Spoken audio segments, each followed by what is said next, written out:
"Please do it quickly," said the maid. The king took off his cloak and everything changed that night.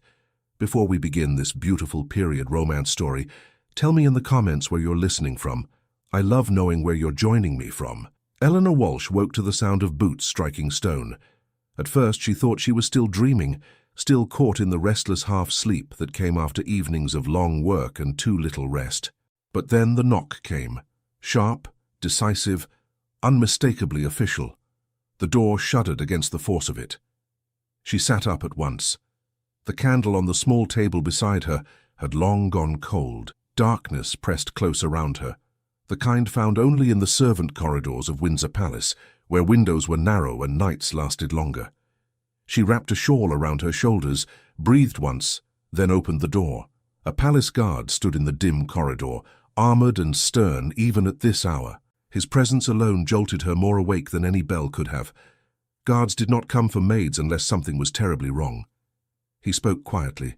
"Eleanor Walsh, the king has summoned you." Her breath caught. Summoned. At this hour. She felt her pulse leap. Her first thought was that someone had accused her of negligence. Her second was worse, that someone important had taken ill and they needed hands to help. But the guard's tone offered no hint, only urgency. She stammered, "Now, in the middle of the night? Immediately?"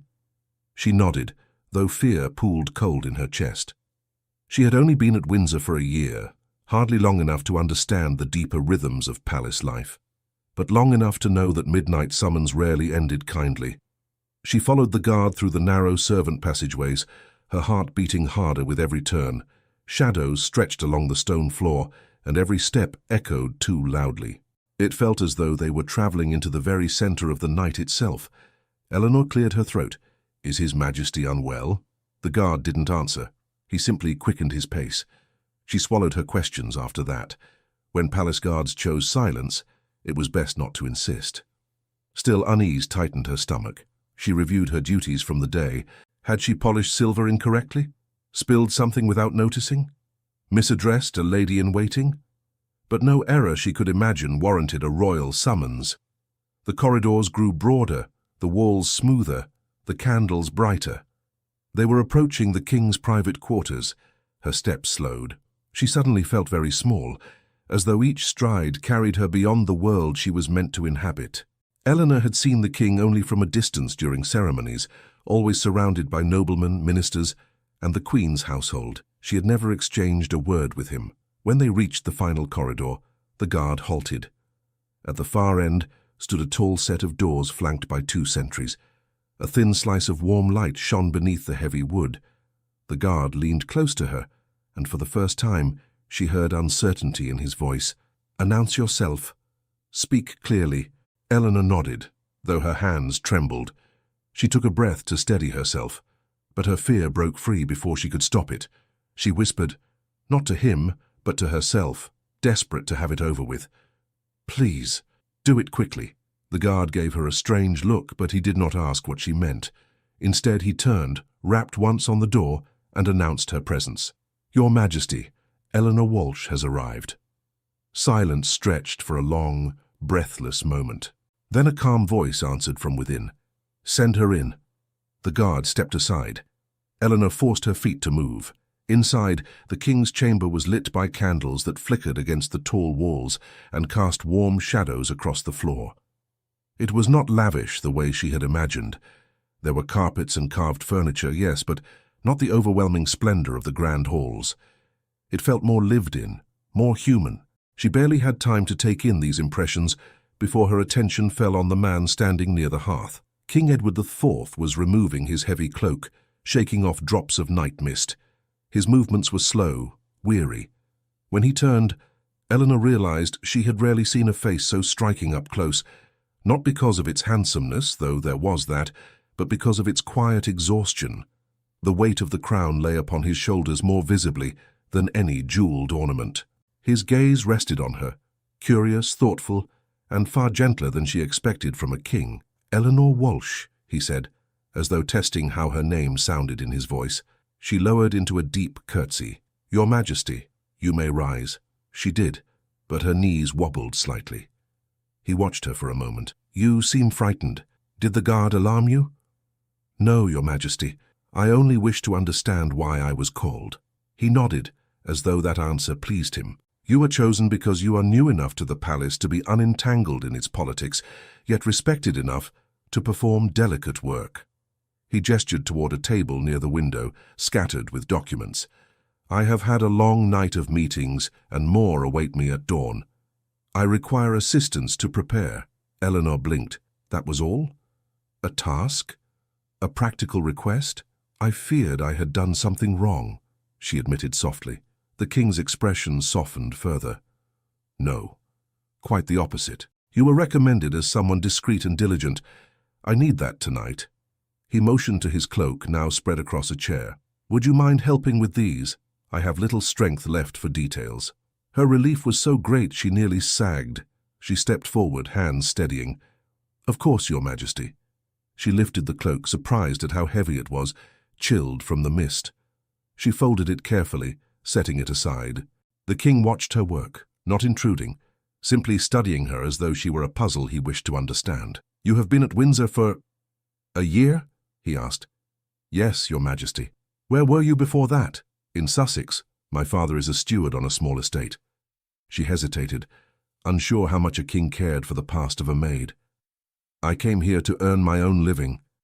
His smile was faint, but real. Independence is admirable. She felt warmth creep into her cheeks at the unexpected praise. She turned to the table, gathering robes and straightening the papers he indicated. The tasks were simple enough, yet she felt strangely aware of every movement, every breath, every inch of distance between them. The chamber seemed to thrum quietly around them. As she adjusted the fastenings on one of his garments, her fingers brushed his hand. She drew back at once. Forgive me, Your Majesty. There is nothing to forgive. His voice was soft, but steady. It unsettled her more than any rebuke could have. He stepped closer, not enough to break propriety, but enough that she felt the warmth of his presence. Tell me, Eleanor, do you know why I asked for someone untouched by court whispers? She shook her head. Because most people here speak to me with motives, not honesty. I wanted someone whose eyes did not hold calculation. His gaze remained on her, studying her face. You look as though you speak plainly. She did not know how to respond. She smoothed the folds of his robe to avoid staring at him too directly. I only speak what I know to be true. Then you are rare in this palace, he murmured. Her heart thudded uncomfortably. Before she could think what to say next, a sharp knock split the quiet. Your Majesty, a voice called from behind the door, urgent and hushed. The Queen seeks you at once. Eleanor froze. The king's jaw tightened. He glanced toward the door, then back at her. His expression shifted, calm, guarded, unreadable. He stepped toward her, lowering his voice. Eleanor Walsh, he said quietly. Do you know why I called for you tonight? Eleanor's breath caught at the question. She stood very still, the king's gaze fixed steadily on her, as though waiting for something she did not yet understand. The world outside the chamber door seemed to fade. The urgent knock, the messenger's voice, even the Queen's demand, dissolved into a muted hum. She finally managed to whisper. No, Your Majesty, I do not. He studied her a moment longer, his expression unreadable. Then he stepped back, straightening the sleeves of his robe with a measured calm. We will speak of it soon, he said quietly. But not now. The knock sounded again, sharper this time. Your Majesty, the voice repeated. Her Majesty insists. King Edward exhaled once, a sound that carried both weariness and restraint. He gestured to Eleanor with a slight movement of his hand. Remain where you are. He crossed the room, opened the door only a fraction, and spoke in a low tone meant for the messenger alone. Eleanor could hear only fragments. Tell the Queen. Morning. I have been working since... The messenger interrupted. She says it cannot wait. The king's tone shifted into something colder. It will wait. There was a tense pause, then the quiet retreat of footsteps. When the hall fell silent again, he closed the door and turned back to Eleanor. She lowered her head. I should go, Your Majesty. He shook his head. Not yet. She hesitated, unsure whether it was truly an order or a wish. He seemed to sense her uncertainty, for he continued, his voice softer than before. Do not fear the Queen's interruptions. She sends for me often on matters of little consequence. He gestured toward the table again. Finish the fastenings, and speak freely with me. You look as though words are trapped in your throat." Her hands trembled as she reached for the last of his garments. "I only fear that my presence will cause trouble."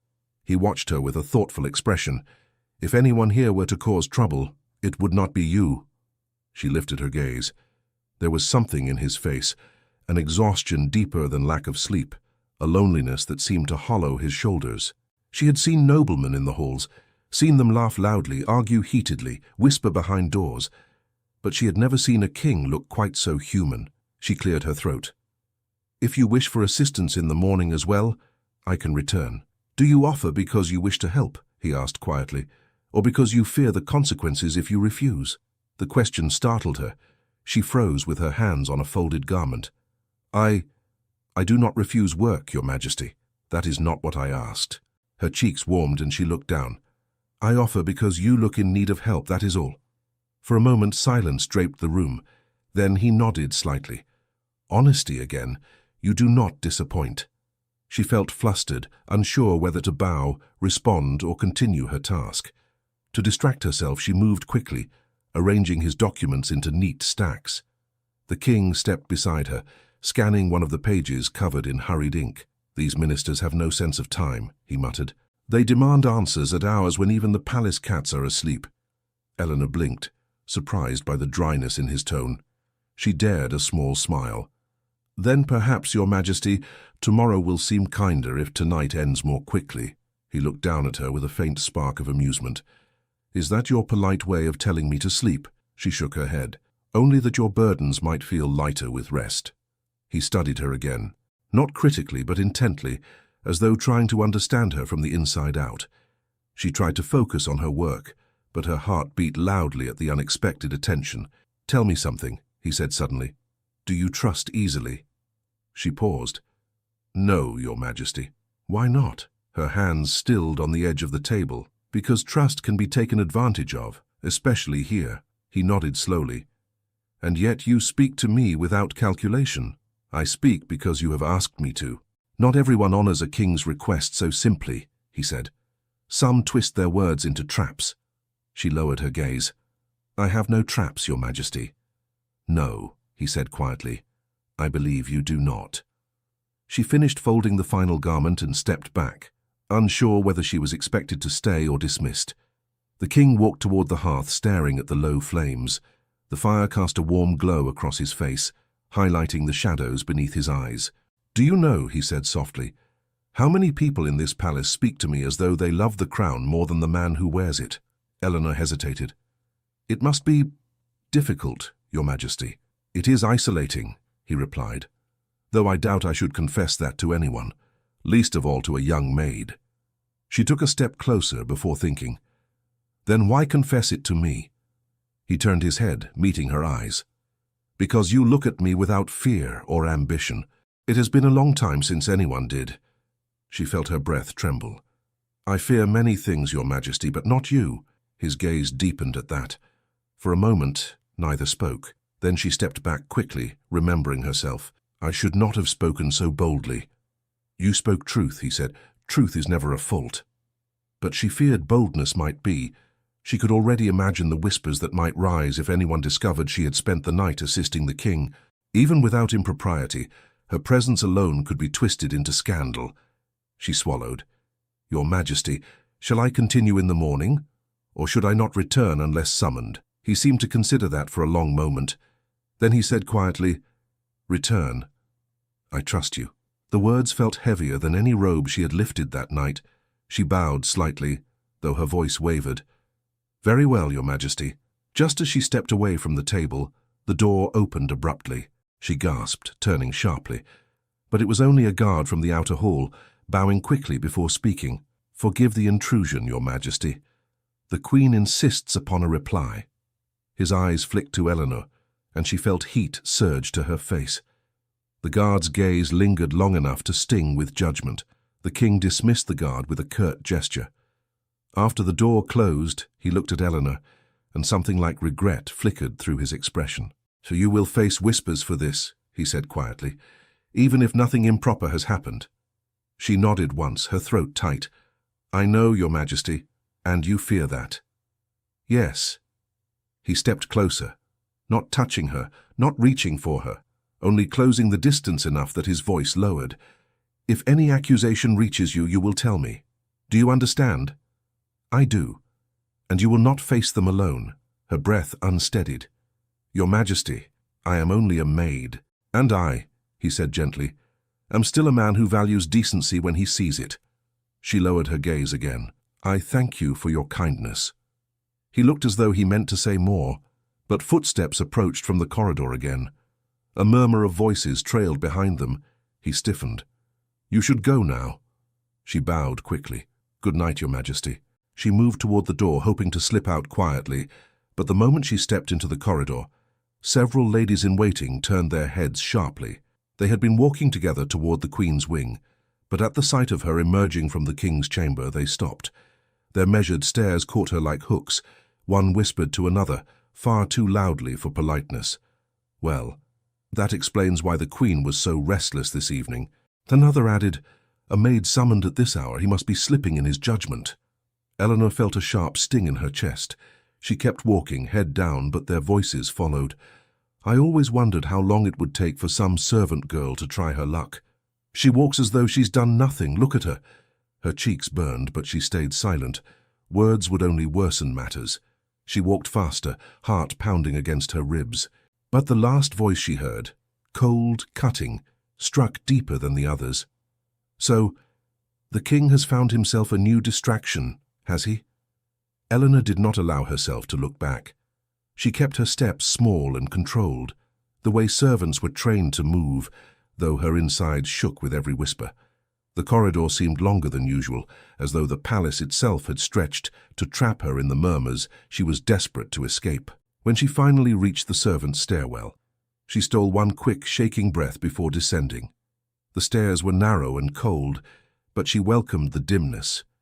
It shielded her from eyes that judged without hearing a single truth. She clutched the railing as she descended, her heart still echoing with the cruel remark from the Queen's attendants. Distraction. The word felt sour and shameful, as though they had already reduced her to something she was not. When she reached the lower corridor, another maid named Sarah stepped out from a small side room, holding linens. Sarah's eyes widened at the sight of Eleanor's pale face. "What happened? You look like you've seen a ghost." Eleanor shook her head. "Nothing. Only a long task." Sarah frowned.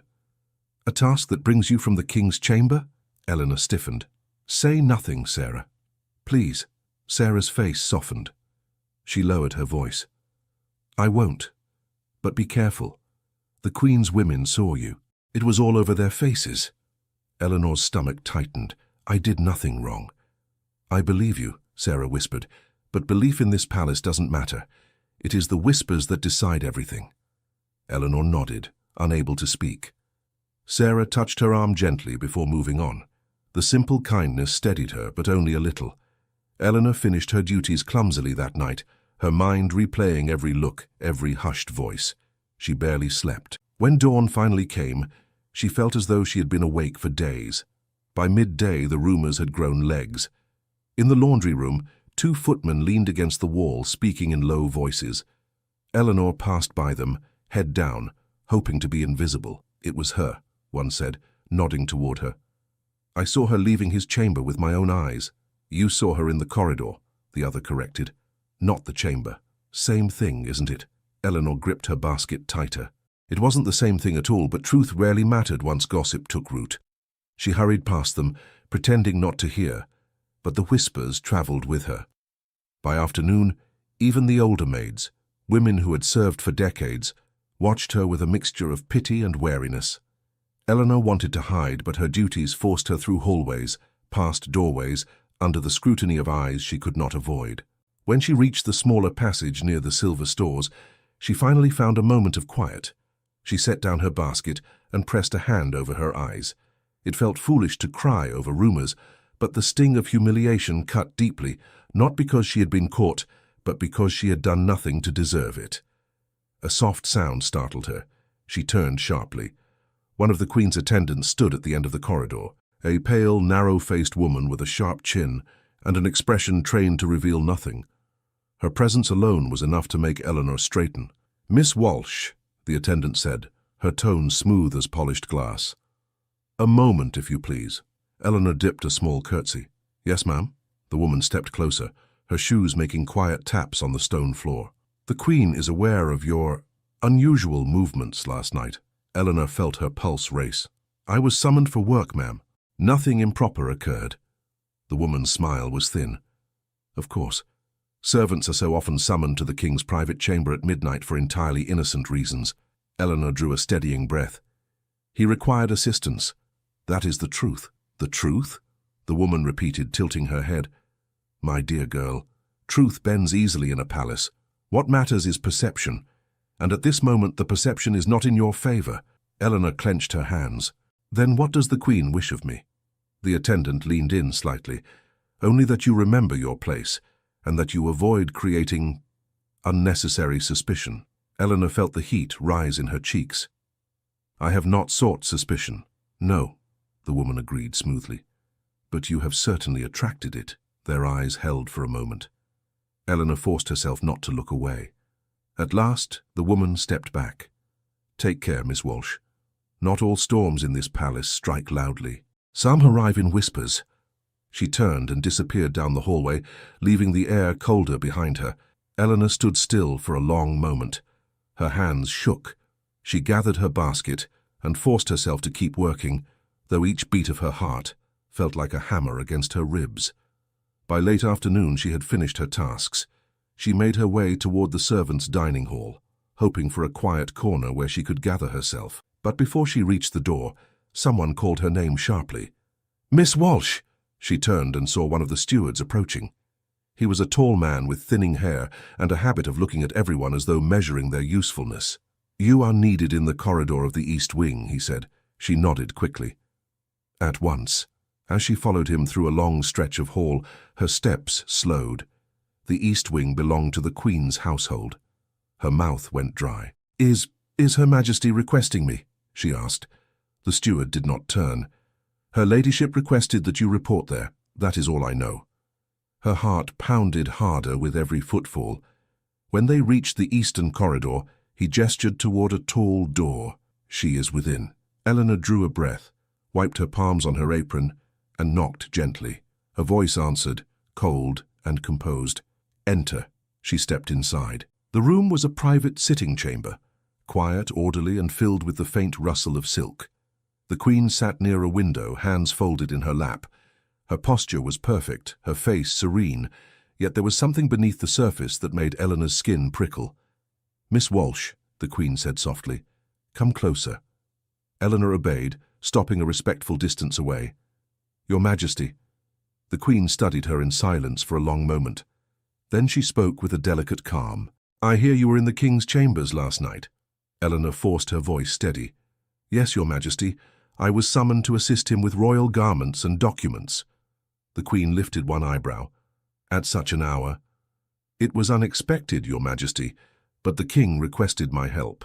Requested, the Queen repeated, tasting the word. How fortunate for you. Eleanor felt her breath hitch. Your Majesty, I assure you. There is no need, the Queen interrupted, raising a hand. I am certain you believe your presence there was harmless. It was harmless, Eleanor insisted. The Queen's smile appeared faintly, but it did not reach her eyes. You are young, and the young often interpret events in ways that flatter themselves. The court, however, is less forgiving, and I find myself concerned. Eleanor's fingers curled tightly at her sides. Concerned in what way, Your Majesty? That a maid might misunderstand her responsibilities, or that she might be misunderstood by others. Neither situation is acceptable. Eleanor swallowed. I do not seek favor, Your Majesty. No, the Queen said softly, but you have gained attention, and attention is a dangerous currency. The words hung in the room like a chill. The Queen continued, her voice smooth as silk. From this moment, you will be reassigned to the lower West Wing, far from the royal apartments, far from misunderstandings. Eleanor felt the ground sway beneath her. Your Majesty, I have done nothing wrong. I did not say you had. The Queen folded her hands. This is merely a precaution, for your own good. The dismissal was quiet, but absolute. You may go. Eleanor bowed deeply, her throat tight. She turned, left the room, and shut the door behind her. The hallway felt colder than before. She walked with stiff steps, trying not to break into a run. But as soon as she reached the far end of the corridor, she leaned back against the wall, breathing hard. Her humiliation felt complete. By the time she reached the west wing, the sun was low and the shadows long. She found herself alone in a rarely used corridor near the smaller staircase. Her thoughts churned, but before they could settle, a soft tap of footsteps approached. A man she recognized at once, one of the Queen's spies, stood watching her. He did not speak. He did not smile. He only held her gaze with cold curiosity, as though assessing how deeply she had fallen. And then he said quietly, "The Queen will be pleased to hear you have taken her warning seriously." Eleanor forced herself to straighten, though her pulse thudded heavily in her ears. The Queen's spy stood only a few paces away, his presence a silent threat. His expression was unreadable, carved from the same cold discipline that governed every corner of the Queen's household.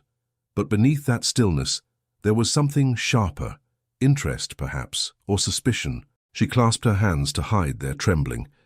"I follow Her Majesty's instructions," she said quietly. Nothing more. The man tilted his head as though weighing her words. "Remember that, Miss Walsh. The palace is no place for misplaced confidence." She bowed her head just enough to satisfy courtesy, then stepped past him. His gaze lingered on her back, prickling her skin long after she had turned the corner. When she reached the west wing, the air felt heavier. This was the quietest part of the palace, far from the music rooms and gathering halls, where forgotten servants performed forgotten tasks. Eleanor's reassignment felt like a sentence without a verdict. No one declared her guilty, but everyone treated her as if she were. She forced herself into routine. Work was familiar. Work required no explanation. She collected linens, polished brass fittings, and scrubbed stair rails. The tasks were simple, but the silence around her made every scrape and sweep sound too loud. Around midday, Sarah slipped into the corridor carrying a bundle of towels. She glanced both ways before approaching Eleanor. "Is it true?"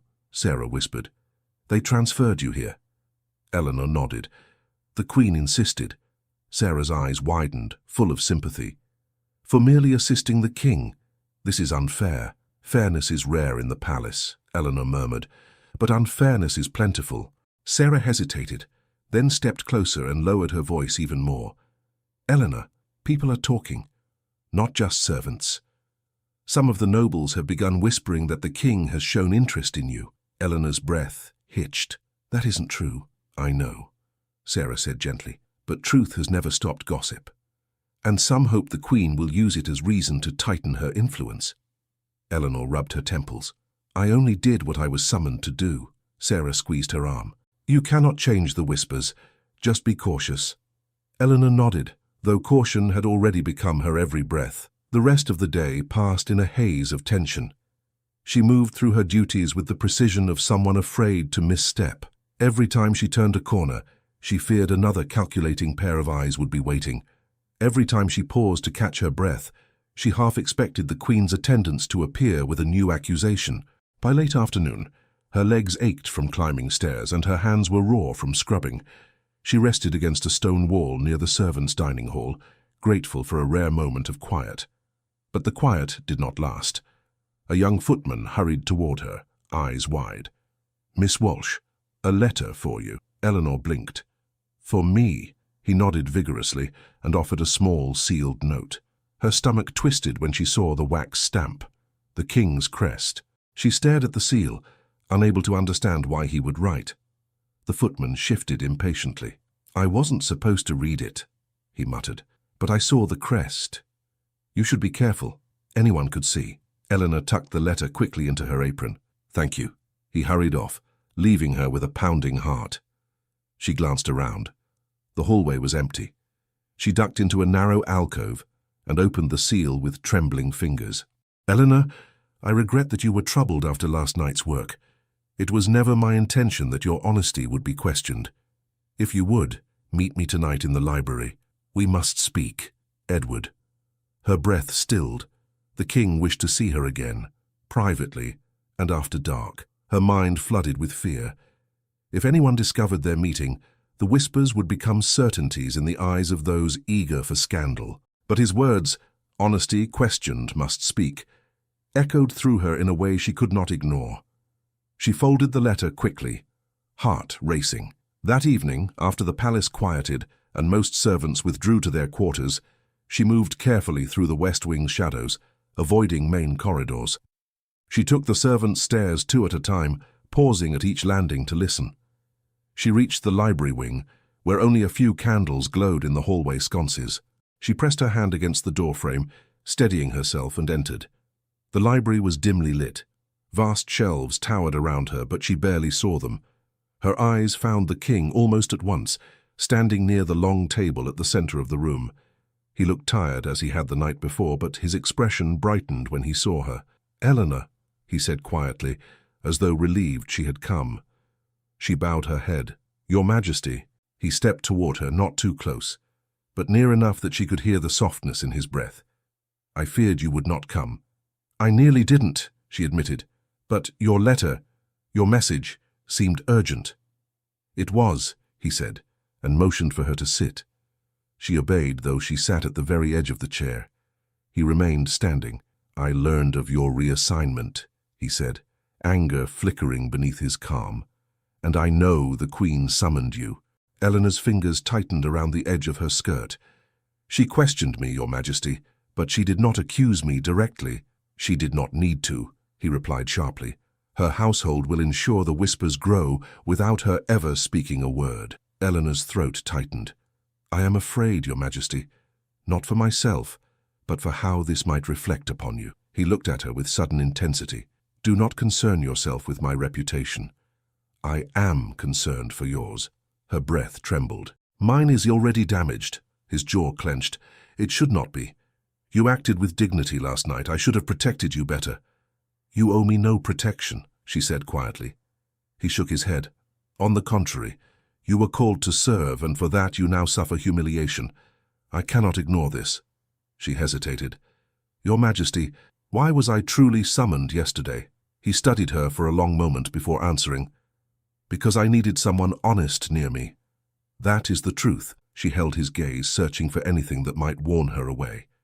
Instead, she found sincerity, unsteady, but unmistakable. He continued, his voice lower. "Eleanor, do not fear the rumors. They come from those who rely on deceit. You have done nothing improper." "I know," she said softly. "But the Queen's household thinks differently." "The Queen's household," he replied, "thinks only of maintaining influence." Silence stretched between them. She wished she could look away, but the weight of his gaze held her in place. He took a slow breath. "Tell me, Eleanor, are you afraid of me?" "No," she whispered, before she could think. "I fear what others think of you, and what they will think of me." His expression softened. "Then allow me to ease some of that burden." He moved closer, not enough to breach propriety, but enough that she felt the warmth of him, the quiet gravity of his presence. "Whatever happens in this palace," he said gently, "you will not face it alone." Her heart beat so loudly she feared he could hear it. She opened her mouth to answer, but the soft click of a latch froze the words on her tongue. Someone else had entered the library. The king turned sharply. Eleanor remained utterly still. From behind a tall shelf, a shadow moved. A figure stepped into view, one of the Queen's household attendants, a thin man with watchful eyes. He stopped abruptly when he saw them. "Forgive me, Your Majesty," he said, bowing stiffly. "I did not realize you were occupied." Eleanor felt a cold rush run through her. The man's gaze flicked between them, fast but sharp enough to capture the entire scene. The king's expression hardened. "This is a private meeting. Speak your purpose." The attendant bowed again, though his eyes gleamed with quiet accusation. "Her Majesty requests a report on tomorrow's schedule." "Leave it on the table," the king replied curtly. The attendant did so slowly, purposefully. Eleanor kept her face lowered, praying he would not address her. But as he turned to go, he paused. "Your Majesty," he said smoothly, "shall I inform the Queen that you were engaged in discussion when I arrived?" The king's eyes flashed. "You will inform her only that I was preparing for council. Nothing more." The attendant's mouth twitched in a hint of a smirk, but he bowed and withdrew. The door closed behind him with a soft thud. Eleanor exhaled shakily. "He will tell her." The king's voice was tight. "Yes, he will. What will happen, Your Majesty? He looked at her with a mixture of regret and determination. Eleanor, someone has been spreading more than rumors. I received a letter this morning. An anonymous accusation. Her pulse quickened. Accusation. The king nodded grimly. They named you, Eleanor. Eleanor felt the floor tilt beneath her. The king's words struck with a force she had not expected, though she had feared something like this from the moment whispers began swirling through the palace. She gripped the edge of the table to steady herself. Me? She whispered. They named me. Yes, the king replied, his jaw tight. But the accusation is vague. It speaks of impropriety, of influence, of intentions, nothing with substance. Yet even empty accusations can take root in the wrong minds. Eleanor wrapped her arms around herself. Who would do such a thing? He shook his head. Someone who wishes to wound me without seeming to, and someone who knows you cannot defend yourself. She stared at the table, her breath shallow. Your Majesty, I fear what they might say next. I know, he answered softly. That is why I asked you here. We must face this carefully. I will not allow you to bear this alone. His words warmed something inside her, but fear still pressed heavy on her chest. I only want to serve in peace. I never wanted any of this. I know, he said again, gentler still. And that is why it angers me. He paced a few steps away, running a hand through his hair. The firelight flickered across his face, carving deeper the lines of exhaustion. I have spent years in this palace surrounded by people who hide daggers behind silk, he said. People who smile with false loyalty and whisper behind closed doors. But you, he turned toward her. You are the first person in a very long time who speaks without calculation. Eleanor swallowed. I do not know how else to speak, Your Majesty. That, he said quietly, is what makes you dangerous to those who thrive on deceit. She hesitated. Will the Queen believe these accusations? The king's expression darkened. She will believe whatever suits her purposes, and her household will help her. Eleanor felt her knees weaken, but she forced herself to remain upright. If she thinks I am a threat, she will not rest until she has removed me. The king stepped closer, his voice steady.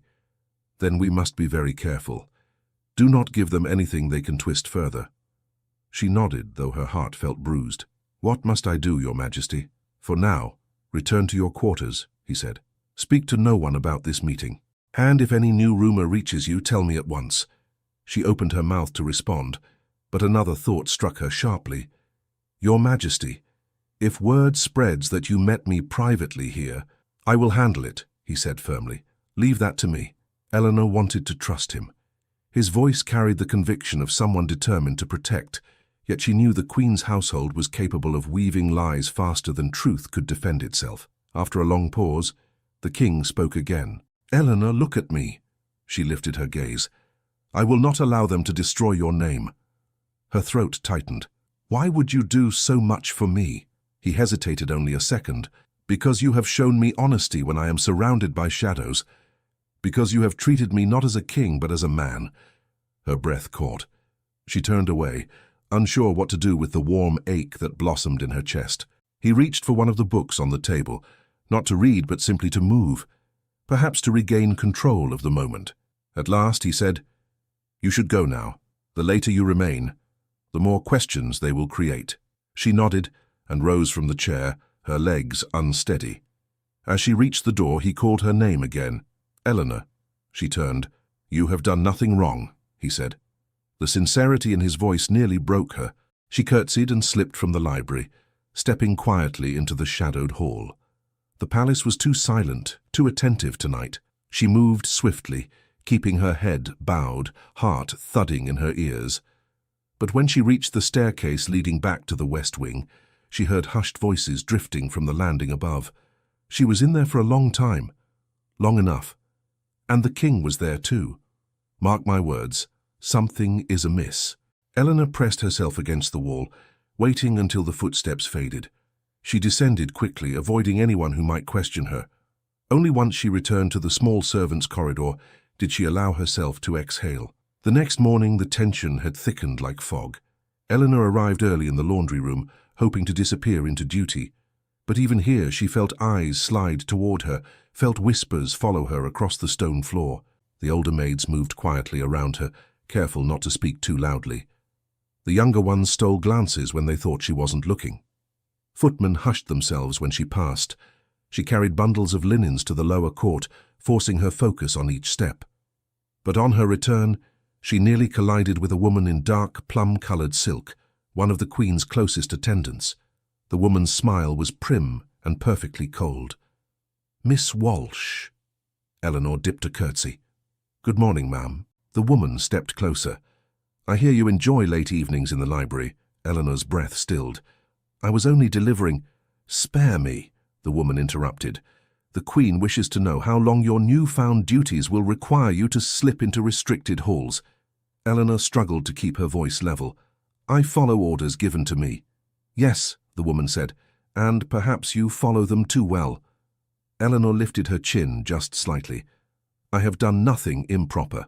"That may be true," the woman replied smoothly, "but impropriety does not need truth to be believed." Eleanor stepped back, clutching her basket. "Please excuse me." The attendant watched her retreat with a gaze that pinned her like a needle to cloth. By midday, Eleanor's hands shook with every task. She tried to keep herself steady, but her thoughts spun wildly. Each whisper, each look, each passing comment fused into a web tightening around her.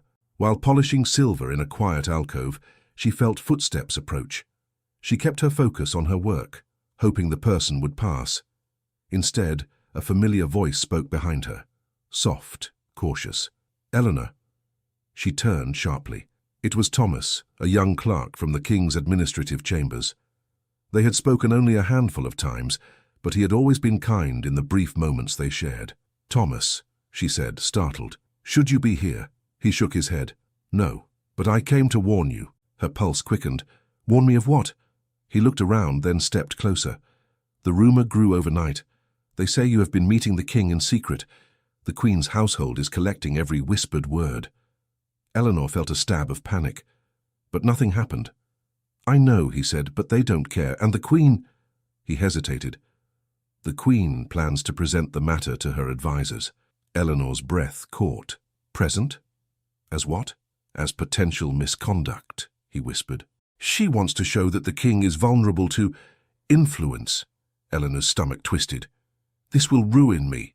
"Eleanor," Thomas whispered urgently, "you must speak with the king. He needs to know how far they intend to take this." She stepped back, gripping the silver cloth. "I can't. If I go to him again, you will be accused whether you do or not," he said. "At least if you speak to him, he can defend you." She pressed her hand to her chest, steadying her breath. "I'll write a note." "A very short one." Thomas nodded quickly. "Give it to me, I'll deliver it discreetly." She grabbed a slip of parchment from a nearby drawer and wrote only a few trembling lines. "Your Majesty, they grow bolder with their lies. I fear what comes next. Please advise me. E.W." She folded it quickly and handed it to Thomas. He tucked it into his jacket. "I'll bring word as soon as I can," he said. She nodded gratefully. "Thank you." Thomas hurried away down the corridor. Eleanor returned to her work, though her hands trembled too badly to polish anything properly. Hours passed without any answer. By evening, she could barely keep her worry contained. She waited in the west corridor, long after others had gone to supper, hoping Thomas would appear. When he finally rounded the corner, he looked pale. "Eleanor," he said breathlessly, "the king received your note." "And," she whispered, "he wants to see you. Tonight." Her heartbeat faltered. "Where?" "In the small breakfast room beside the council hall. He said it is safer there." Eleanor nodded, though fear and relief mixed uneasily in her stomach. "When should I go?" "Soon," Thomas said. "But Eleanor, be careful. Someone followed me after I delivered your note." Eleanor felt a chill run through her. "Who?" He shook his head. "I don't know. But be cautious entering the room. I'll watch the corridor for you." Eleanor thanked him and hurried toward the staircase, her breath tight in her chest. When she reached the quiet hallway near the council chamber, Thomas stood by the corner, pretending to examine a tapestry. He gave her a quick nod, the signal that the hall was clear. She approached the small breakfast room, her steps silent, her heart steadying itself for whatever the king would tell her. She touched the latch gently, and just as she pushed the door open, she heard voices inside. Not one voice, two, both unmistakable. the king, and the queen. Eleanor froze with her fingertips still resting on the latch. The voices from inside the breakfast room reached her clearly now, sharp in the hush of the empty corridor. She stepped back quickly, flattening herself against the wall beside the door. Her heart pounded so violently she feared it would give her away. The queen spoke first, her tone low and controlled. "You have been ignoring my summons, Edward. This cannot continue." The king answered with a steadiness Eleanor recognized. "I have been attending to state matters.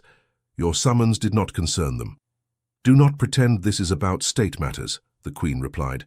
"Your distance has a cause. And if it does," he said, "it is not one you may dictate." Eleanor closed her eyes.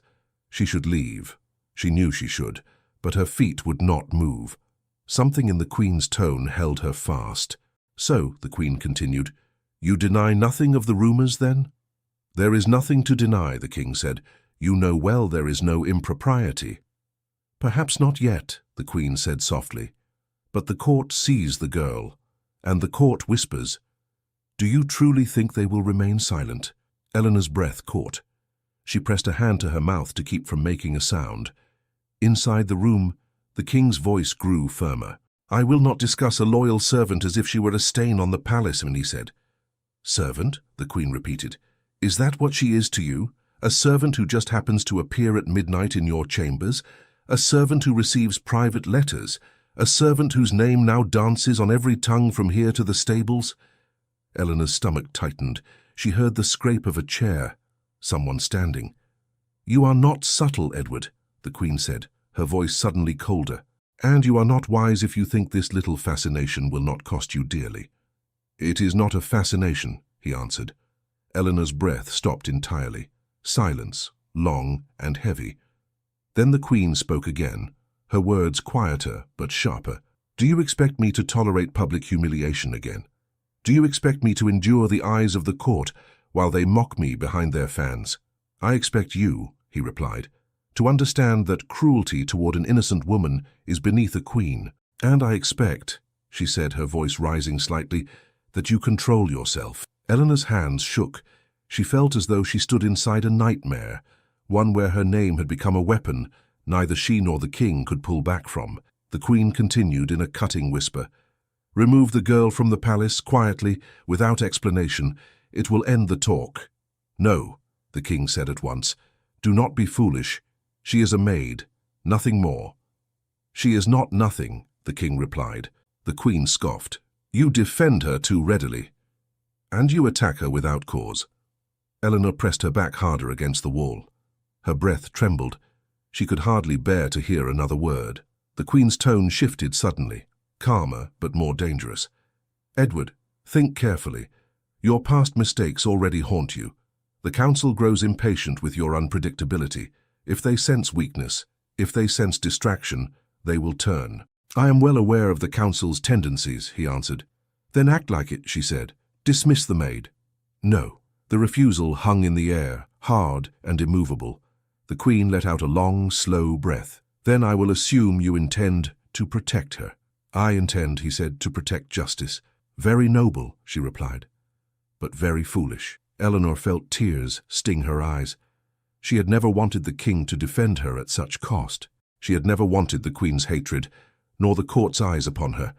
She stepped back from the door ready to flee, but before she could move, the queen spoke again, and her voice pierced the corridor like a blade. "Very well," she said coldly. "If you will not remove her, then I will ensure she removes herself." The king's voice sharpened. "What does that mean?" "It means," the queen answered, "that I know how to make life very uncomfortable for servants who forget their place. You will do nothing of the sort. Do not challenge me on this," she warned. "Do not threaten her," he snapped. Eleanor flinched. Silence followed, thick, dangerous.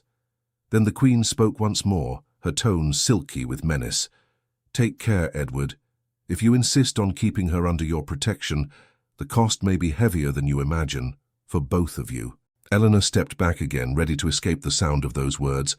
But then the queen's voice rose slightly, as if she had turned closer to the door. "Perhaps," she said, "I should summon the girl now. See for myself what spell she has managed to cast over you." Eleanor froze. Her breath stopped. She did not move. She did not blink. The king answered quickly. "You will not summon her. You cannot prevent it. I can, and I will." "You protect her too strongly," the queen whispered. "It only confirms what everyone suspects." At that moment, footsteps sounded inside the room, approaching the door. Eleanor panicked. If she remained where she stood, she would be caught listening. If she fled, they might see her running. She looked wildly around and spotted a narrow servant's door a few feet away. She darted toward it, careful not to make noise, slipped inside, and closed it silently behind her. She pressed herself against the darkness of the hidden passage, heart hammering painfully. The breakfast room door opened. She heard voices spill into the corridor. The queen's voice emerged first. "Perhaps I should speak to the girl myself. She cannot hide behind you forever." The king's voice followed, edged with unmistakable warning. "Eleanor Walsh has done nothing wrong," the queen replied, her tone icy as frost. "Then she will not object to an inquiry." Eleanor clutched the wall, fingers digging into the cold stone. She could almost feel the queen's gaze sweeping the corridor she had just fled. Footsteps paused, a moment of silence. Then the queen's voice again, quieter but full of calculation. "She is close, I can sense it," the king responded sharply. "She is nowhere near here." The queen lingered, as though unconvinced. At last her footsteps retreated, heels tapping steadily against the polished floor. The king's slower steps followed. When the sound finally faded, Eleanor released the breath she had been holding. Her entire body felt weightless with fear. She waited several minutes before stepping back into the corridor. She had no intention of returning to her quarters yet, not until her mind settled enough to walk without trembling. She hurried down the servants' stairwell and into the deeper halls of the palace where few ever wandered. She found a narrow alcove near the old storage rooms and leaned against the wall, barely able to breathe. Hours seemed to pass before she gathered enough strength to return to the West Wing.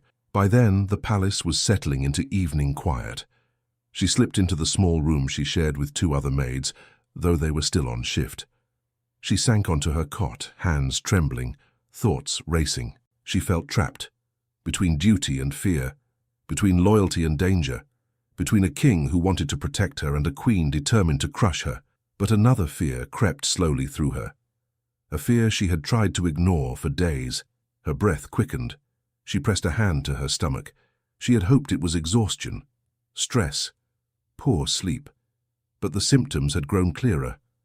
Missed days, dizziness, a lingering heaviness she could not deny. She whispered into the quiet room, barely able to speak the truth aloud. "No, no, please, it cannot be." But the fear had already formed. She might be with child, the king's child. Her hands covered her face. She could hardly breathe. A single tear slipped down her cheek. And then, as if summoned by her fear, there came a soft knock at the door. 3 quiet taps. She froze. She rose slowly, wiped her face, and opened the door only a crack. A guard stood outside, holding a folded message.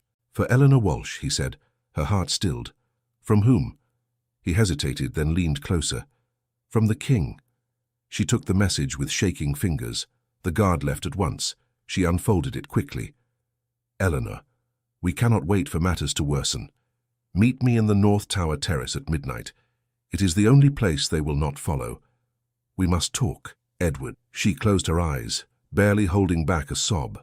And then a voice echoed down the hallway, soft, cold, unmistakably belonging to the Queen's trusted attendant. "Miss Walsh, are you inside?" Eleanor hid the king's note behind her back so quickly it rustled against her apron. Her pulse thundered. She glanced around the tiny room, hunting for a place, any place, to hide the message. There was no time. The Queen's attendant waited outside, and hesitation alone would make her look guilty. "Miss Walsh?" the voice repeated, firmer now. "I heard movement." Eleanor tucked the folded message beneath the thin mattress in one swift motion, smoothed her apron, and opened the door just wide enough to show her face. "Yes, ma'am?" The attendant's sharp eyes swept immediately past her into the room, searching. "You did not answer the first time I called." "I did not hear it," Eleanor lied, her voice steady only through effort. The woman stepped forward, and Eleanor had no choice but to allow her inside. The attendant's gaze traveled across every corner, The wash basin, the wooden chest, the cots, the modest shelf of cloths. Eleanor's breath clung tight in her throat as the woman approached her bed, the bed under which the king's note now rested. The attendant lifted a folded blanket, examined the pillow, then straightened. Her expression softened only a fraction. "You seem uneasy, Miss Walsh." Eleanor forced a confused look. "It has been a long day, ma'am. Nothing more." The woman clasped her hands. "Then perhaps rest would serve you well, especially considering how closely the Queen will be watching you." Eleanor swallowed. "Ma'am?" The woman stepped closer. "Her Majesty believes you have grown bold, careless, reckless even." Eleanor felt heat climb her neck. "I have not." "Oh, I believe you," the woman said lightly. "But belief is not required. The Queen finds it advantageous to question you, Miss Walsh. You are a useful distraction." Eleanor's breath faltered. "Distraction?"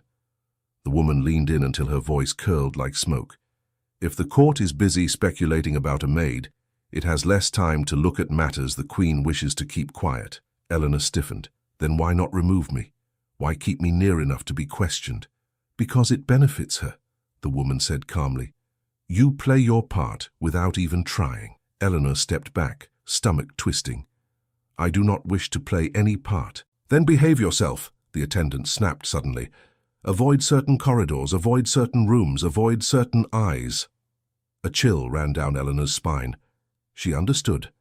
The Queen's warning had grown sharper, more direct, and yet the attendant's expression softened again, as though regretting the brief flash of cruelty. "Just be cautious," she murmured. "For your own sake." Then she swept out of the room, her skirts brushing sharply against the doorway. Eleanor shut the door behind her and sagged against it. Every nerve felt frayed. The King's note lay hidden beneath the mattress, dangerous, precious, terrifying. Midnight, North Tower. They must talk. She pressed a hand to her abdomen. The fear that had been growing inside her these past weeks, quiet, constant, rose sharply. If she truly carried the King's child, everything the Queen suspected would no longer be rumor, but ruin. She sank onto the bed, fingers digging into the thin blanket. Hours still remained before midnight, hours she feared she could not endure. When her roommates returned at dusk, she feigned sleep, but her mind raced through every possible disaster. The Queen's threat, the King's worry, the note, the secret she held within her body. At last the palace fell quiet. Midnight approached. Eleanor slipped from her cot, silent as a shadow. She eased the door open and stepped into the dim corridor where a single candle flickered weakly against the wall. Her shoes made no sound on the stone floor. She took the servants' staircase, avoiding the main halls entirely. The higher she climbed, the colder the air grew. The castle slumbered. Even the guards walked with heavy steps, fighting their own exhaustion. She kept to the darkest corners, breath shallow, praying no one would see her. At the entrance to the North Tower, she paused. A draught swept down the stairwell, carrying a faint whistle. She glanced over her shoulder. No movement, no voices. She climbed. The spiral staircase narrowed as she ascended. A lantern burned near the top, casting long, wavering shadows along the walls. She reached the terrace door, pushed it open, and stepped out. Cold air wrapped around her at once. The night sky stretched wide above, stars scattered like pale embers, and standing near the low stone wall, with his cloak wrapped against the wind, was the King. He turned at the sound of her footsteps. "Eleanor." Her breath wavered. "Your Majesty." He approached slowly, studying her face with a mixture of concern and relief. "I was afraid the Queen's household would keep you from coming." "They tried," she said softly. "But I had to. You asked." His expression shifted. Sorrow, guilt, and something deeper flickering in his gaze. "I wish I had never dragged you into this storm." She shook her head. "I chose to come, and I choose to stand here now." He looked away toward the dark gardens below. "This has gone further than I expected. Accusations grow bolder, and the Queen—" "I heard her," Eleanor whispered before she could stop herself. The King turned sharply. "You heard her? I went to the breakfast room. I did not know she was inside. I only heard your voices. I hid before she saw me."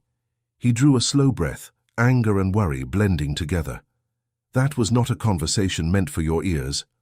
"I know," Eleanor said, lowering her head, But I could not walk away without knowing what danger I face, and what danger I have caused you, he said quietly. She lifted her gaze. Your Majesty, the Queen intends to force me from the palace. I will not allow that. You may not have a choice. He stepped closer, his voice steady. There is always a choice.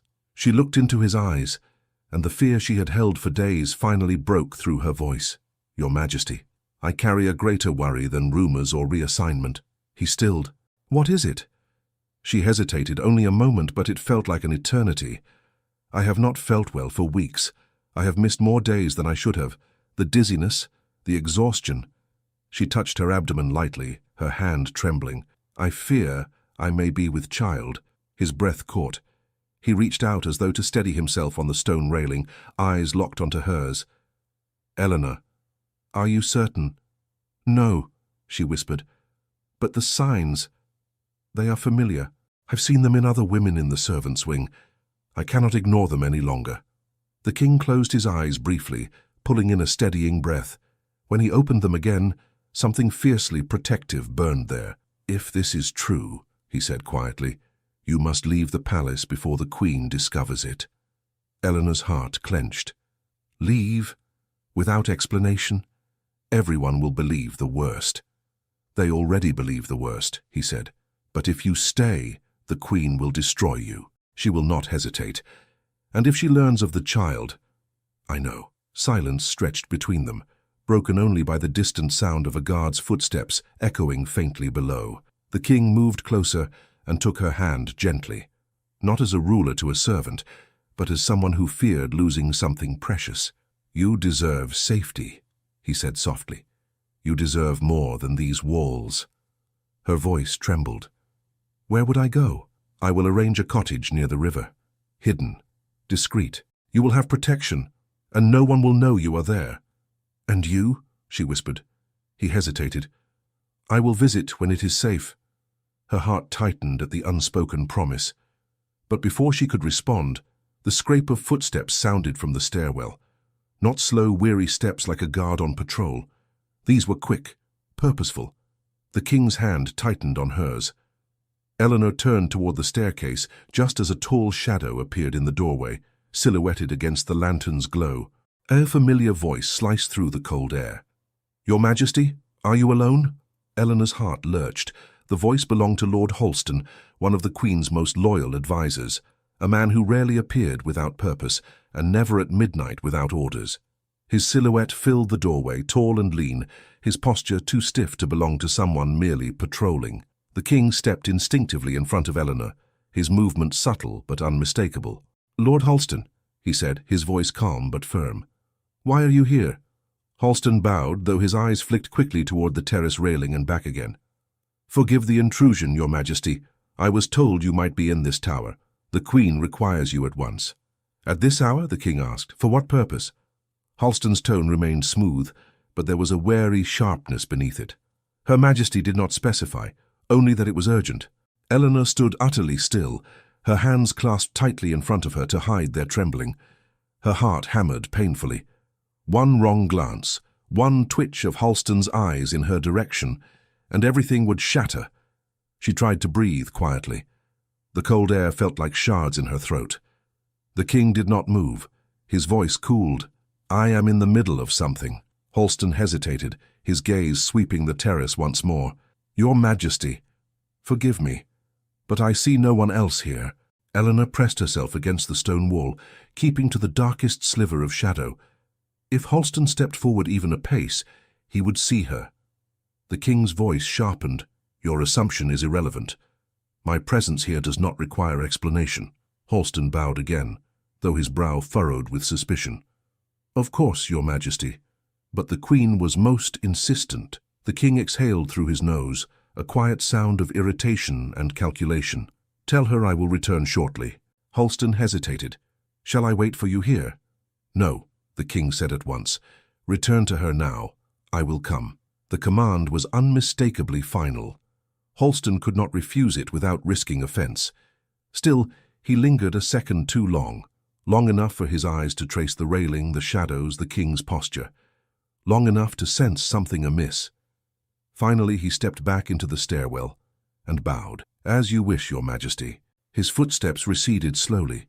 Too slowly, Eleanor thought, as though he wished to hear what might happen behind him. The moment Halston's echo vanished, the king turned to Eleanor. "You must leave. Now." Her breath trembled. "But he saw something." "He suspects." "He saw nothing," the king said firmly. "But he felt something was wrong. He will return if we linger." The urgency in his voice pushed away her hesitation. She backed toward the staircase, descending to the servants' passages. "Your Majesty," she whispered, "if he tells the Queen, he will," the king said, his voice low but steady. "But we will manage that when it comes. Tonight, you must stay hidden." Eleanor's footsteps echoed too loudly as she descended. Every sound felt dangerous. Every shadow felt like a watching eye. She reached the base of the tower and slipped into the servants' corridor, breathing through trembling lips. She hurried through the narrow passageways, but her thoughts trailed behind her like frightened ghosts. She might be with child. The Queen intended to corner her. The King intended to protect her, but protection came with its own peril. She reached her room and closed the door quietly behind her. Her roommate still slept, unaware of the danger inching closer through the palace halls. She lay awake until dawn. The next morning, the palace felt heavier than usual. In the west wing, a cluster of servants whispered urgently near the stairwell. They fell silent the moment Eleanor approached. She kept her gaze down, but she caught fragments. Her name, the king, the terrace, the Queen's anger. Her stomach tightened. Sarah approached her quietly, eyes wide. "Eleanor, something happened last night. Everyone is talking." Eleanor stiffened. "What happened?" Sarah hesitated, glancing around to be sure no one listened. "Lord Halston returned from the tower looking unsettled. He went straight to the Queen, and she has not left her room since." Cold crept through Eleanor. "She will turn this against me." Sarah touched her arm gently. "Eleanor, she may already have begun." Before Eleanor could respond, the head steward appeared at the far end of the corridor. His voice boomed through the hall. "Miss Walsh, come forward." Eleanor felt every eye shift to her. The steward's stern face gave nothing away. She stepped toward him, palms damp. "Yes, sir?" He motioned her aside to a quiet corner. "The Queen has requested a formal inquiry concerning your conduct." Her mouth fell open. "Inquiry? You are to report to the antechamber outside her private salon in 1 hour," he said. "Do not be late." Eleanor's breath stuck, her hands trembled. "Sir, I am innocent." "It is not my place to judge," he replied. "My place is only to deliver the Queen's orders." Then he walked away, leaving Eleanor standing frozen in the corridor. Sarah rushed to her side. "Eleanor, this is serious. The Queen will question you, and in front of her household." Eleanor shook her head. "She means to break me. She wants the court to see me crumble." "Then don't crumble," Sarah whispered urgently. "Tell the truth, all of it." But the truth was impossible to tell.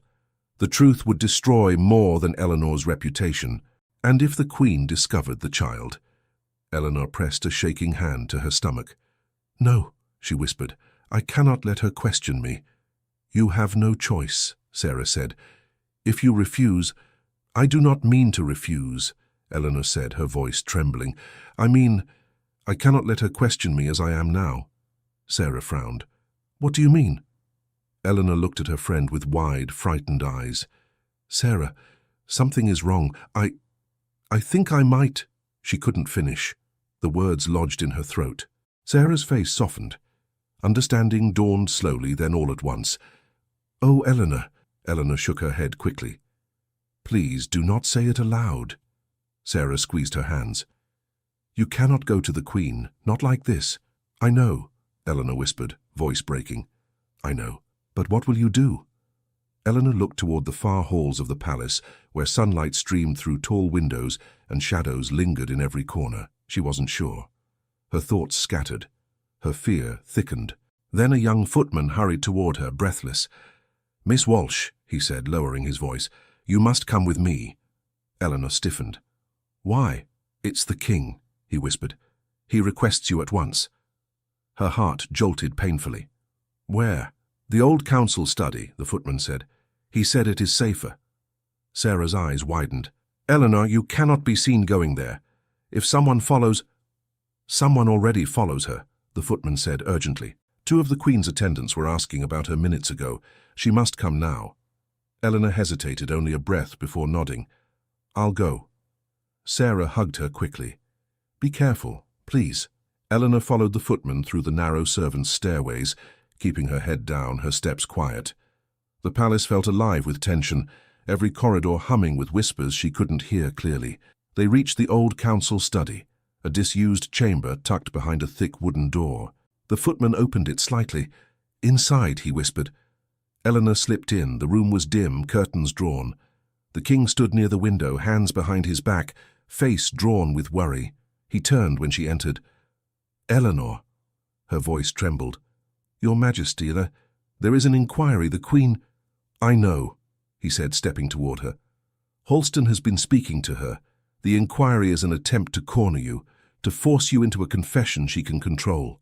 I cannot face her, Eleanor whispered. Not like this.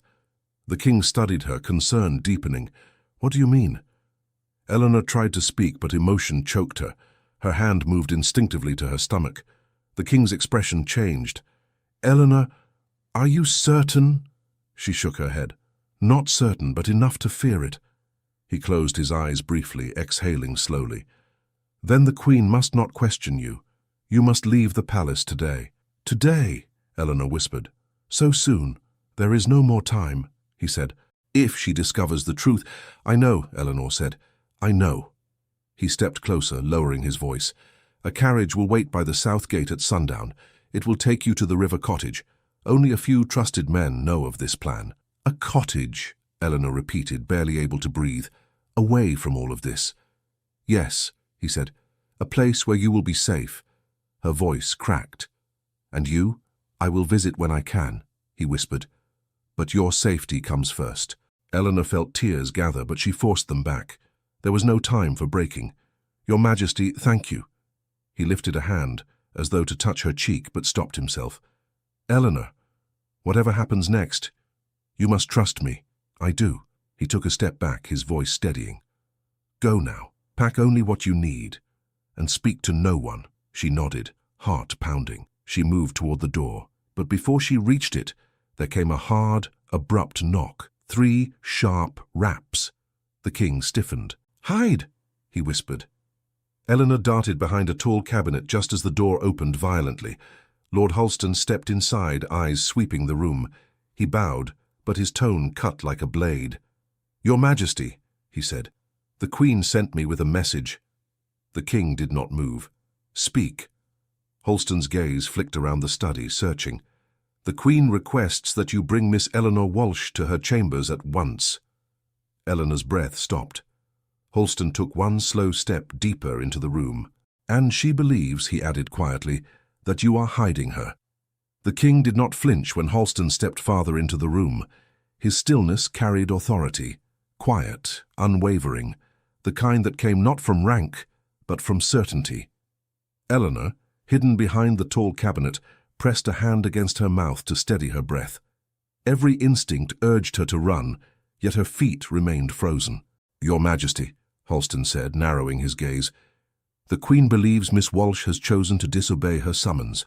In fact, she suspects the girl is being shielded. The king answered in an even tone. The Queen's suspicions are her own. They do not dictate my actions.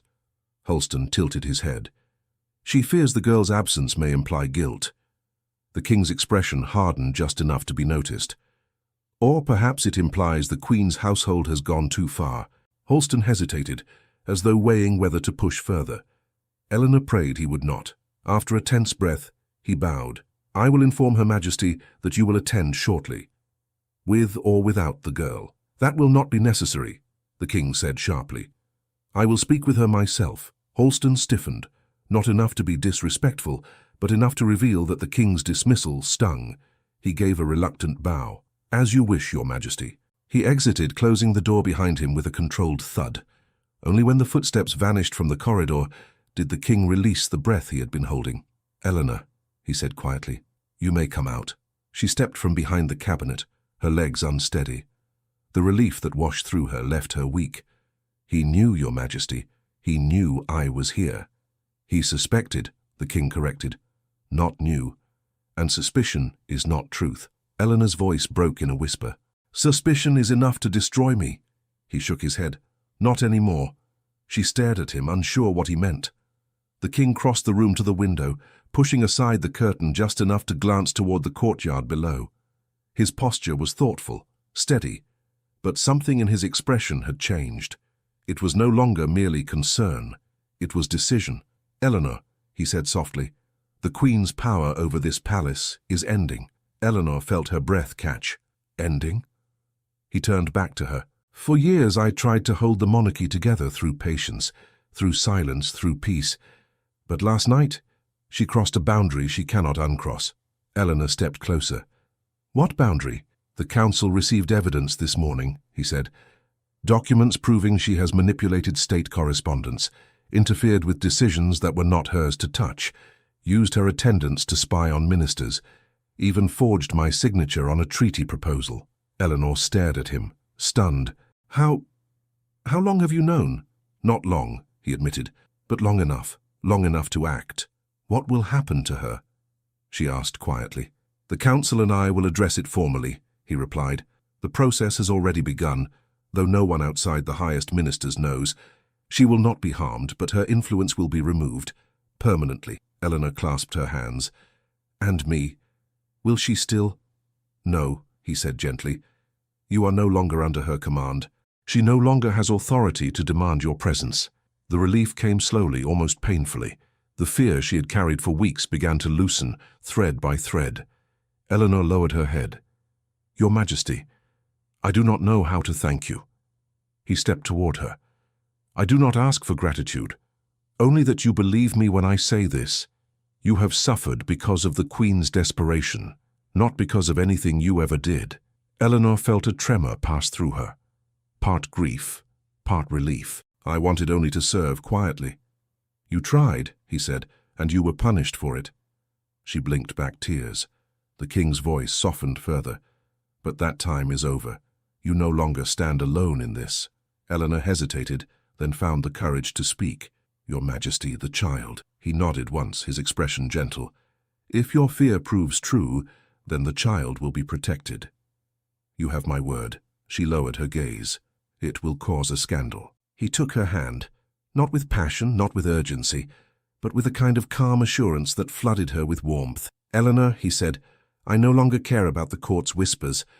My only concern now is truth, and the future we must build from it. She looked up at him. The future? Yes, he said, but you must rest. Your strength has been pushed far beyond what anyone should endure. You will remain in a quiet chamber in the north wing, not the cottage, not yet. The council will meet today and confirm the Queen's removal. Once the matter is settled, your safety within the palace will be restored. Eleanor's breath shook with disbelief. You mean I may stay? For now, he said, until all dangers have passed. She pressed a trembling hand to her chest. Thank you. He offered a faint smile, the first she had seen from him in days. Thomas will escort you to the chamber. Only he and a trusted guard will know where you are. And the Queen, she whispered. She will be occupied, he said, for a long time. The weight of fear finally loosened from her shoulders. Eleanor felt her knees weaken, but she held her composure. The king squeezed her hand gently before letting it go. Be calm, Eleanor, he said. All shall soon be as it should. She bowed her head. I trust you. He stepped back, and the moment passed. The king adjusted his cloak. I must go to the council now. They are waiting. Eleanor nodded. And I will go where you said. Thomas arrived moments later, his expression tight with worry but relieved to find Eleanor safe. He guided her through the servants' corridors, avoiding the Queen's wing entirely. They climbed a narrow staircase rarely used, emerging at the north wing, a quiet, almost forgotten part of the palace. Thomas opened a small door. Inside was a modest but clean chamber, with a bed near a window overlooking the gardens. Sunlight pooled gently across the floor. It's safe here, Thomas said. No one comes to this wing. The king said you are to rest. Eleanor stepped inside and felt her heart ease for the first time in weeks. Thank you, Thomas. He nodded, his voice soft. If you need anything, food, water, medicine, send word. She smiled faintly. I will. He bowed and closed the door quietly behind her. Eleanor sat on the bed, her fingers loosening around the last threads of fear. She let her shoulders drop, her breath steady, her heartbeat calming. For the first time, she felt she could breathe without flinching. Hours passed quietly. Soft light shifted across the walls as the day moved toward evening. Eleanor listened to the distant hum of the palace, the footsteps, the muted conversations, the turning of a world that had once seemed intent on destroying her. Now, slowly, it began to feel different. By the time dusk settled, a soft knock sounded at her door. It was Thomas again, holding a tray of food. His voice carried warmth. "Eleanor, the council has reached its decision." She straightened. "And?" Thomas exhaled with visible relief. "The Queen has been removed from her position in state matters. She will retain her title, but her influence is ended. She has been ordered to take residence in her private villa outside the palace walls." Eleanor felt her breath catch. "Truly?" He nodded. "Truly?" She closed her eyes, tears slipping quietly down her cheeks. "Then it is over." Thomas hesitated. "Not entirely. But the danger is gone." She looked up. "And the king? He is preparing a statement for the ministers. But he asked me to tell you," Thomas paused, then finished softly, "that you are safe now." Her shoulders sagged in relief. Thomas stepped back into the hall. "I'll return later. Rest while you can." Eleanor thanked him and closed the door. She lay back on the bed, staring at the ceiling as daylight faded into twilight. Peace, fragile but real, settled around her. And beneath her palm, she felt a quiet, uncertain flutter that might have been her imagination, or the first whisper of a new life growing inside her. For the first time, she allowed herself to hope. Her fear had not disappeared, but its hold had loosened. The world no longer felt like a trap closing around her. It felt like a door opening, slowly, cautiously, but undeniably. Eleanor whispered into the quiet room, her eyes warm with belief. "Everything will be different now." Eleanor woke before dawn, long before the palace stirred. A pale glow crept through the north wing window, laying a soft shimmer across the quiet chamber. For the first time in weeks, her sleep had not been torn apart by fear. Yet her heart beat with an uneasy anticipation, as though the earth beneath her knew her life was about to change. A gentle knock sounded at the door. She rose, smoothing her dress with trembling hands. When she opened the door, Thomas stood waiting. He looked tired but hopeful. "The king requests your presence," he said. "In the old garden behind the chapel. He wishes to speak with you privately." Eleanor's breath trembled. "Privately." Thomas nodded. "He said it is time." Those words, simple, quiet, sent warmth rushing through her chest. She followed him through the silent corridors of the north wing, then down narrow staircases few ever used. The palace was only just waking, servants beginning their duties, sunlight brushing the high windows. But the garden behind the chapel was empty. A thin mist drifted across the stone path, making everything feel dreamlike and untouched. And standing near the small fountain, cloaked in the early light, was King Edward. He turned when she approached, and his expression softened at the sight of her. There was no worry in his gaze now, only resolve, and something deep and warm she had never seen full in his face before. "Eleanor," he said quietly, "you have rested?" She nodded. "Yes, Your Majesty." "You may call me Edward," he said gently. Her breath caught and she lowered her eyes. "I am not certain I should." "Then allow me to give you reason," he said. He stepped closer. She felt her pulse leap. He studied her for a moment, as though memorizing every detail. Her eyes, her breath, the quiet steadiness she had gained after so many storm-torn days. He spoke softly. "The council knows the truth. They know what the Queen has done. And they know how you suffered because of it. Her influence has ended, and the court now looks to the future with new eyes." Eleanor clasped her hands tightly. "I only wish for peace. For both of us. Peace," he repeated quietly. "I want more than peace, Eleanor." Her heart trembled. He took another step, close enough that she could feel the warmth of his presence against the morning chill. "Do you remember," he asked, "the night you came to my chambers? You were trembling. You whispered, 'Please, do it quickly.' And I thought you feared punishment. But instead I saw courage, bravery in the face of a world that tried to silence you. Eleanor lowered her gaze. I was frightened. Of everything. You still walked toward me, he said. And everything changed that night. Not because of scandal, not because of fear, but because I saw you. She looked up, surprised. Me? Yes, he said. A woman who speaks honestly, who faces cruelty with dignity, who carries more strength than anyone in that palace. Her throat tightened and she blinked back tears. Eleanor, he continued, I meant what I said on the terrace. I meant every word. But now I may speak them freely. A breeze rustled the leaves overhead, as if the garden itself held its breath. He reached out his hand, not commanding her, not claiming her, simply offering. You deserve more than secrecy, more than fear, more than the shadows they forced around you. His voice fell to a tender whisper. You deserve a life built with truth and with love. Her breath stopped. Tears gathered in her eyes. Edward, she whispered. He stepped even closer, his voice steady, despite the emotion trembling beneath it. Eleanor Walsh, he said, I love you. I have tried to resist it for your sake more than mine. But love does not bend to politics. It does not obey fear. It simply exists. And mine for you has grown with every moment we have endured. A soft gasp escaped her. She pressed a hand to her chest. Your Majesty. I do not know what to say. He took her hand, gently, reverently. Say only what is true. She looked into his eyes that had once been weary, guarded, unreachable. Now they shone with a quiet devotion that made her heart ache with joy. And she found her voice. I love you, she whispered. I tried to hide it. I tried to deny it. But it grew despite every fear. And it frightened me because I did not believe such a love could ever be meant for someone like me. He lifted her hand, holding it between both of his. It was always meant for you, he murmured. Tears fell softly down her cheeks, but she smiled through them.